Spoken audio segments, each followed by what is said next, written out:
Bar for Bar album reviews. Roc Marciano, Mount Marci. Mount Marci is the 8th studio album from New York rapper and producer Roc Marciano. This album follows his previous project Marcialago, as well as the tape that he produced for Stove God Cook's Reasonable Drought earlier this year. Given his track record over his fairly long career, it's safe to assume that we're in for a dope project. This album comes in at a total runtime of just under an hour with 16 tracks.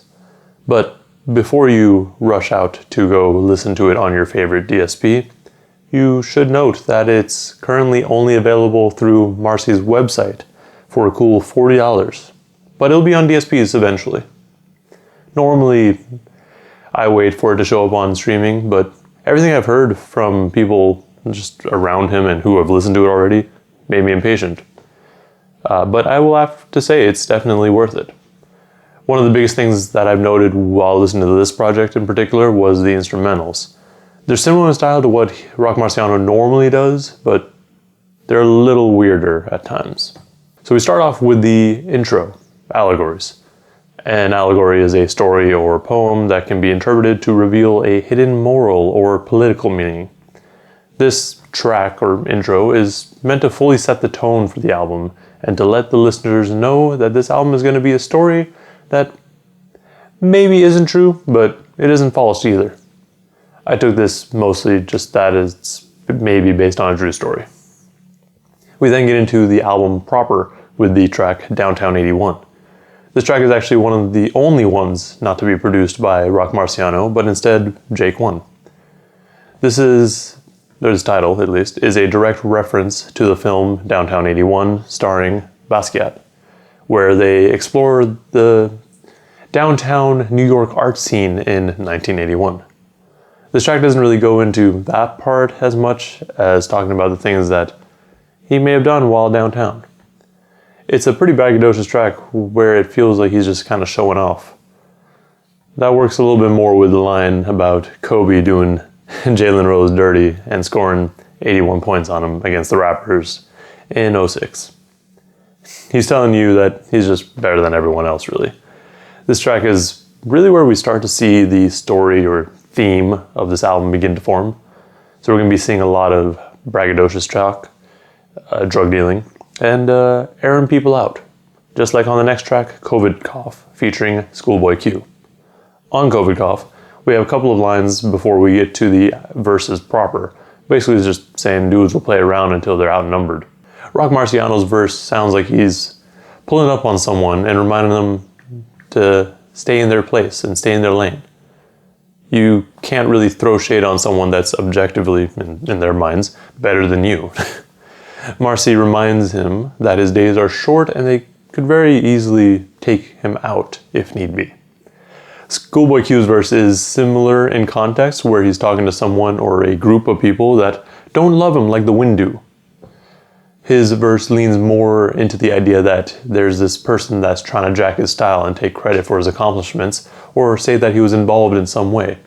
Almost like a kid helping their parents cook and then taking all the credit for it when all they really did was hold a fork. Wheat 40s is a bit more of a reflection / reminiscing sort of track, where he kind of just talks about the things that Marci's character in this story or whatever has done in his career. Here we get a bit of a better look at what this guy's about. He's a drug dealer, but much higher up in the food chain, so more of a supplier, I guess. He's still in the streets enough, though, that he doesn't have security or people around him, so he keeps the heat on him. The second verse has him reflecting a little bit more, talking about how everyone around him has suffered losses, but manages to bring it back to the I'm still hard though sort of vibe with dudes can't fit in my Gucci kicks, I might hit your bitch if I do see fit, pop another Uzi clip, this is a routine hit. It actually plays into the idea that street dudes pretty well, because they're normally told to act hard, but they're still regular people and have emotions. Next we have Spirit Cooking featuring Action Bronson. Roc Marciano's verse is pretty straightforward and carries on most of the themes that he's been rapping about so far. So primarily how dope he is and how insignificant you are, especially with the lines, "You all fluff, I'm built Ford tough, squashed you like a water bug." Action Bronson brings the same sort of energy with his verse. He, as usual, brings a fun and comedic twist to his actions, like having a gold machete on a baby registry, or wearing someone else's testy as an earring ring while he jet skis. Pimps Don't Wear Rabbits is all about how pimps don't wear rabbits and actually wear minks. As long as they're real pimps, though. Jokes aside, it's all about the things that he's done to afford the nice things in life, like a mink. There are a few things to point out with the first verse. First, it has him saying that he still has bruises. Could be talking about literal bruises that he's gotten, or may have had for a little while. Or it could be things that he thinks about that still hurt. This is a therapeutic hell for him, though, because there's a lot of pain, but it's necessary to get past or through whatever it is that's hurting him still. The next thing that we want to bring up is he always rides with a pistol because of mental health issues. This isn't necessarily just for him, but for many people. Paranoia can get the best of you and, just make you feel like no one's on your side. So you get a gun and keep it on you, just in case. Also, make sure not to put his coat on a wire hanger. He hates that. The next track is Butterfly Effect. A butterfly effect is the idea that one action can cause a cascade of reactions, most typically brought up when talking about time travel, but it can still very easily be applied to things that have happened just in general. This track has Marci trying to educate the youth about trust in the process. Everything can either fall into place or go wild with one move or cause of the butterfly effect. He talks here about how all the things that he's done has finally allowed him to reach the mountaintop, which in this case is most likely Mount Marci. This then goes into Eye of Horus, featuring Stove God Cooks. The title of the track is a play on words because the Eye of Horus is the ancient Egyptian symbol for protection, power, and good health. But here it's spelled with a W, as in whore. Here, Marci is expanding his ventures from just drug dealing to including being a pimp. He has the Eye of Horus to keep him protected and to keep an eye on things around him. He also reminds you to keep a lookout for the people in the Tahoe behind you because, they might be coming for you. Stove God Cooks brings in more coke lines, making sure it's fire. I also really like the line about him talking with his homie, where his homie was trying to look out for him, to which Stove God responds, "You should probably worry more about why your Jesus piece looks like Matthew McConaughey." Broadway Billy features Cool Keith, and is in reference to the silent sports film of the same name from 1926. With that information, the intro, where there's someone yelling, "Extra, extra, read all about it, Broadway Billy has struck again," makes more sense. The track sounds quite a bit more menacing than that intro may have you believe originally. It's almost like they turned the name Broadway Billy into a criminal of sorts, like it could be an alias for someone, which makes a lot of sense given that there's a bunch of sports references as well from Cool Keith. With Marci's verse, though, it's almost as if he's taken on the persona of Broadway Billy, if he were from the streets, that is. Again, we get a bunch of braggadocious bars, like hopping out the Royce with Cartier glasses on. Baby Powder is a track that's not about literal baby powder, in case you were assuming that's what it was about. It starts off with an intro that actually talks about the effects of cocaine, which is probably a necessary thing, considering I'm sure many that listen to this sort of music might not know what it actually does. This track is very much a coke rap song, with the title obviously alluding to cocaine. Here, Marci talks about how his method of cooking is the best and that he's cracked the code to cook good crack.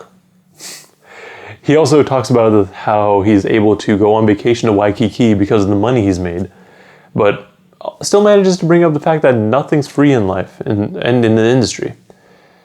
The industry itself is really just a pyramid scheme when you think about it, and that makes sense. Next we have Trench Coat Wars, which starts off immediately with a feeling of tension. It just feels like something is going to pop off, but who knows when exactly. The mention of Gore-Tex boots and the title of the track really give you an idea of the setting for the song. It's more than likely New York, probably in the winter or when it's raining at least. Basically whenever you would need a trench coat and Gore-Tex boots. And, he just has his gun ready. However, it's not necessarily about the violence here, but instead more about the coke game as a whole. He says doors are open with keys made from coca leaves. The doors here are opportunities for sales, so to have a better distributor or to have a better supplier even.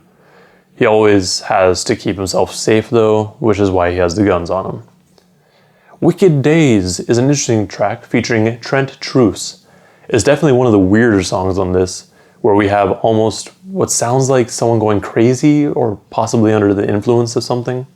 At first I wasn't too big on it, but this song definitely grew on me and became one of my favorite tracks. This track goes in a slightly different direction than the previous ones, where the product in question is actually the music. He mentions my product come with gunpowder on the album cover to remind you that he's really out there in the streets while packing up the albums for delivery, but also that it's just fire.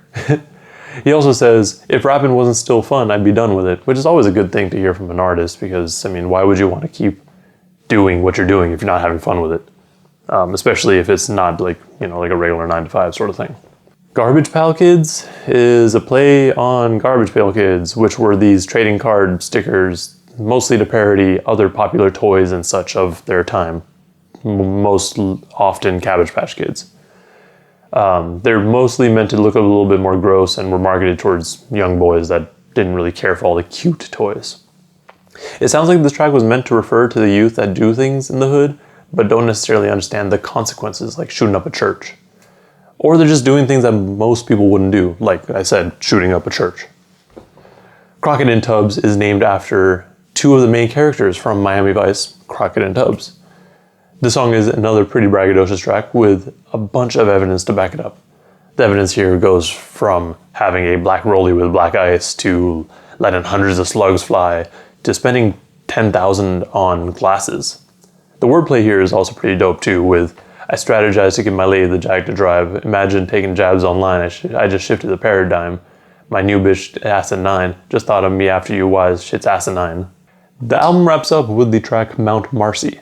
And this track really feels like and sounds like it's the last song of the album, mostly due to the instrumental.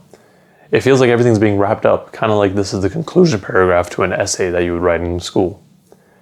It brings up pretty much everything that's been said here and kind of has Marci looking back on it while sitting atop his mountain, really. Overall, this album was pretty dope and definitely worth the purchase for me. Obviously, fans of Roc Marciano are in for a treat, but if you haven't listened to him before and are fans of Griselda or Ka, you'll more than likely enjoy this album. Also, if you're a fan of Coke Rap, you'll probably enjoy it as well. My favorite tracks here are COVID Cough, Wheat 40s, Eye of Horus, Broadway Billy, and Wicked Days. Roc Marciano brought another solid album that I'm sure most will enjoy. I can't wait to see what we'll be getting next from him, and I honestly wouldn't even be surprised if we get another album within a year, given his work ethic. But that's all I got for this review. Let me know in the comments below what you thought of this album, what your favorite tracks are, and if you're excited for more music from him. Also, like and subscribe if you want to see more reviews and content like this. Thank you for watching, and please stay safe out there.